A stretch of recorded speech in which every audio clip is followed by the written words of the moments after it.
Hey guys and gals, and everybody here from Drake Wayne Gaming and Subby Mouse. What is the Gaming Drag today? I'm coming back at you to the Let's Play episode of Roads Yet Traveled, Merrick's Path.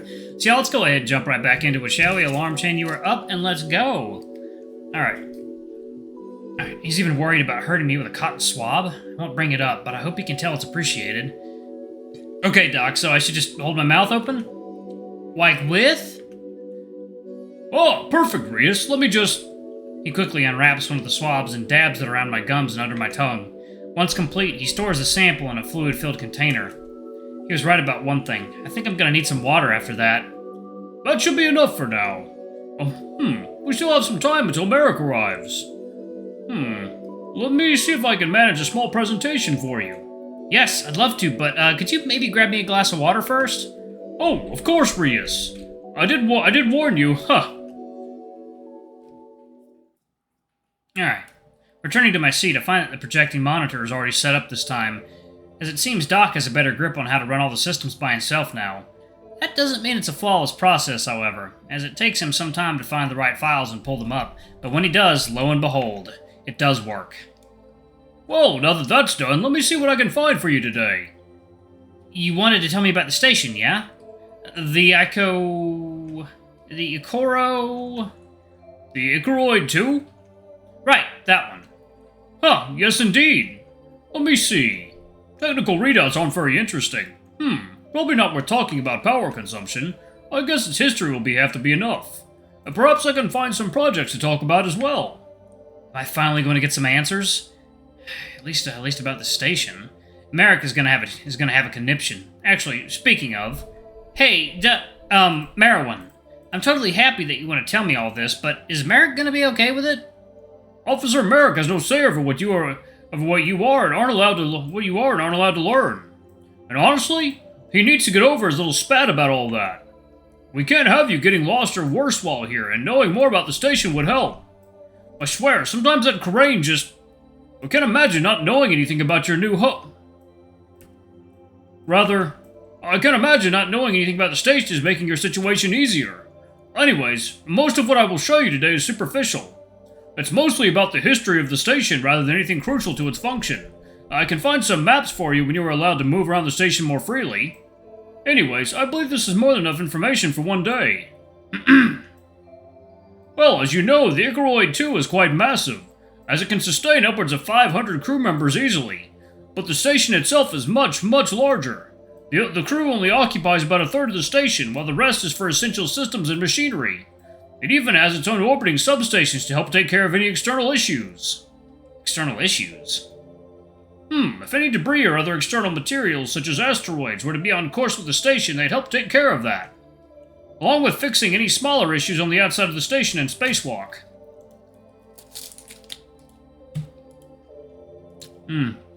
Oh god. That's a good popsicle. Along with fixing any smaller issues on the outside of the station and spacewalk. In fact, I believe Director Tyrion is trained to do that kind of maintenance. Maybe save that for after the video. It's too time consuming to try and suck on that while reading. Some water will have to suffice for now. Alright. Really? That sounds kind of great. I can't imagine what it's like to float out in space. Okay, it's gone. The station itself is divided up into various floors and subfloors, each with their own purpose. Most Karain get around using the elevator systems at the center of the station. But as you can imagine, those can get quite crowded. There are, of course, stairs, but, well, if you need to get from floor 3 to floor 10, not everyone is committed enough to walk. Yeah, how committed are you, Doc? Ha!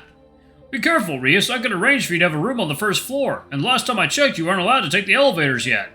I don't think he meant to remind me of my limited mobility right now, and I think he realized that, but for both our sakes he moves on. Well, yes. Anyways, there are a few ships that tend to us regularly, but most of our provisions are either made on board or rationed to avoid shortages. Which is another reason why it's been so hard to find you any new clothing, I'm afraid. It might have to be custom made, as we just got our last shipment recently. That being said, I'm asking everyone I can to try and find you something sooner. Thanks, Doc. I did have a question, if I may. He nods. I was curious, why are we so far out? I mean, why aren't we orbiting why aren't we orbiting EAO or any other of the closer planets? Oh, good question. There's a variety of reasons, something even I can't explain. Why not? I'm a bit too tired for Doc's soft lies today. If he can't tell me something, he better have a damn good reason for it. Well, because I'm not a politician, huh. Wait, what? It was decided that it would be best if no planet could have a direct claim over the station, I believe. It's not that the station itself generates vast amount of income or something like that. In fact, I'm fairly sure it's quite the opposite. But yes, it's partially a legal reason. Mind you, that's not the only reason. It's also far easier to launch deep space probes, study Noval itself, and apparently catch aliens out here. Huh. Huh, well, I know he's right about one of those things. I feel bad that I thought poorly of him now. Still, I don't want him to try to skip over things anymore. Alright, thanks. Please continue. Oh, of course. Well, as you now know, another important part of the station is sending out deep space probes. In fact, the station is used for Korean space exploration nowadays. Taking out water top.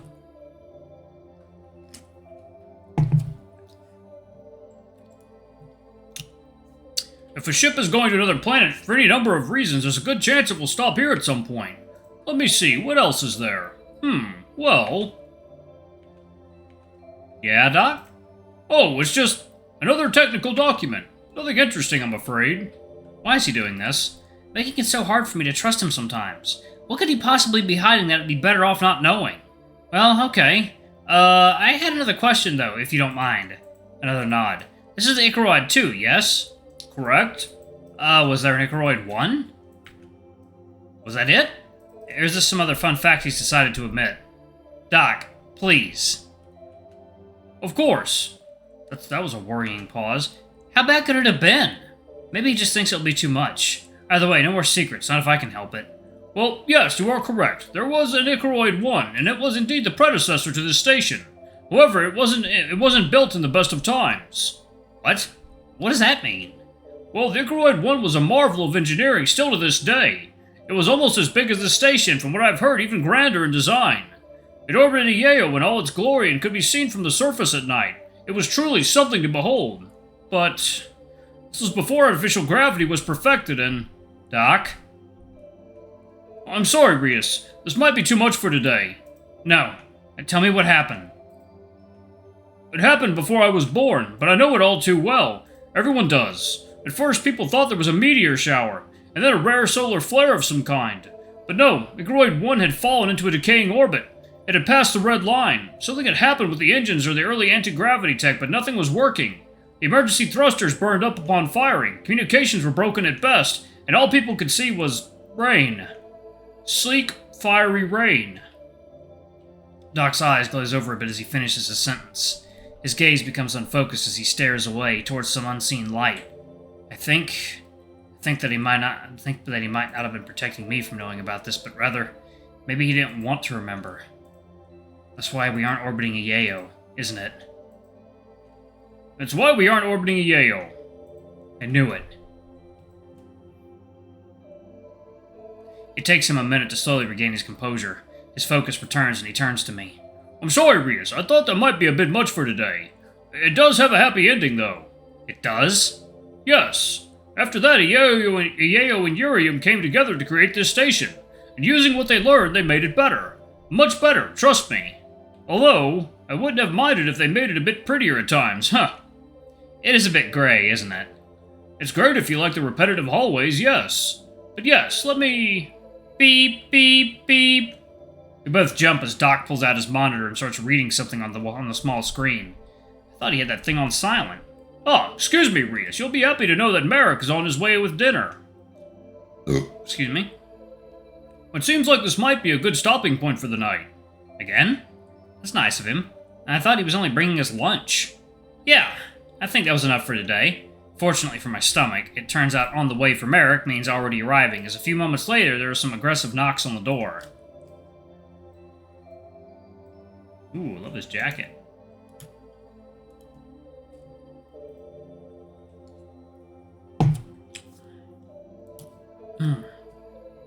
Oh, Merrick, thank goodness. I had almost thought you had gotten lost. Oh, Doc, don't be silly. I could find your lab from miles away. His sprite looks different. I am using a different version of this game. I just followed the trails of blood or the screaming. Yeah, I don't remember him having ear piercings. Are those ear piercings? Huh. But Merrick, please, not in front of Rias. You started it. It's calming in a way to see these two joke around so casually. I mean, I think that's what it is. I'm still curious about how it came to be, though. I, for one, thought Merrick was incapable of friendship. Rias? Maybe that's not giving him enough credit. Besides a rough start, he has been a lot nicer to me now. Rias! It'd be great if he could be nicer to Rune, though. Especially since we're going to be around each other so often now. Speaking of, I wonder... Rias! What? Sorry, I was... Yeah, I get it. You're not the only one. Just take your food so I can put this damn tray down. Oh, right, sure. And thanks for dinner. So, Doc, anything to report? Report? I don't know, you learn anything interesting about Rias here today? He's secretly a monster or something? Acid blood? Merrick, if he had acid blood, your jacket would have been ruined. Wait, did I get blood on your jacket? Yeah, just a bit. It was right. Wait, that's not fucking important. Damn it, Doc. Well, to answer the question I think you're asking, no. Rias is no more dangerous than a normal Karain. Maybe even less so. What does he... Merrick was asking if I needed to be detained again. Or something along those lines. I don't know, Doc. You haven't finished your tests, right? Maybe I do have acid blood, I just don't want to show you. Oh, that's true, Rias. Maybe you've already taken over my mind and replaced me. Alright, both of you can fuck off. Jeez, guys, learn Corian and the first thing he understands is how to get on my nerves. You make it too easy. Yeah, whatever. Just shut up and enjoy your dinner. Heh, thanks again. But really, Doc, anything? And I don't mean, like, anything scary, just, like, in general. Again with these questions, Marruk. Really? No, nothing particularly noteworthy. Maybe the most noteworthy thing is how similar they are in some aspects. Similar? Well, yes. Rias appears to be quite similar in design to us. Similar skeletal patterns. Even their blood has at least fairly similar hemoglobin proteins. From my current scans, it seems as though they have roughly the same number of organs as us, most of which I can only assume serve the same functions. Even their vascular system seems to roughly follow the same outline as ours. My current hypothesis on all of it is that all bipedal carbon-based life forms might just have these similarities. Was that not the explanation you were looking for? Nah. I mean, that's fine and all, but acid blood would have been cooler. Right. Well, I for one am glad Rias does not have acid blood. Well, Merrick, what about yourself? Huh? You work today, no? How was your first day back on patrol? Oh. More like first day back getting hounded by annoying questions. Oh boy. That's about right. Tia wouldn't fucking stop asking about it, and I had to take lunch early just to get them off my tail. What tail? Anyways, I don't know, Doc. This has all turned out to be one hell of a lot of work. I mean, I was on patrol and people actually approached me to ask me about my day and shit. Me of all Karain. I mean, I knew what they were really wanted, but still, it felt weird. I can imagine, Merrick. Were you able to shake them, or... Not really. As much as I'd like to sometimes, I'm not about to push someone to the ground for asking me too many questions. I just told them some little scraps about it and went about my day. Usually kept them off me. Scraps? Yeah, like, I don't know, that you wear clothes and can write. Look, these people are really dying to learn anything. I could have told them that you know how to walk on your own, and they probably would have lost it. Alright, I'm going to go ahead and pause it right there. Thank you all so much for watching. Don't forget to like, comment, subscribe, ring that notification bell, and check out our Patreon if you can. It always helps. Before I go, I'm going to give a quick shout out to our lovely bronze tier patrons. Thank you all for all you do for the channel. We greatly appreciate your support. Thank you to our silver tier patron, Cade Silverman. Thank you for going a bit above and beyond. It's greatly appreciated. Thank you to our gold tier patron, Teresm Guy.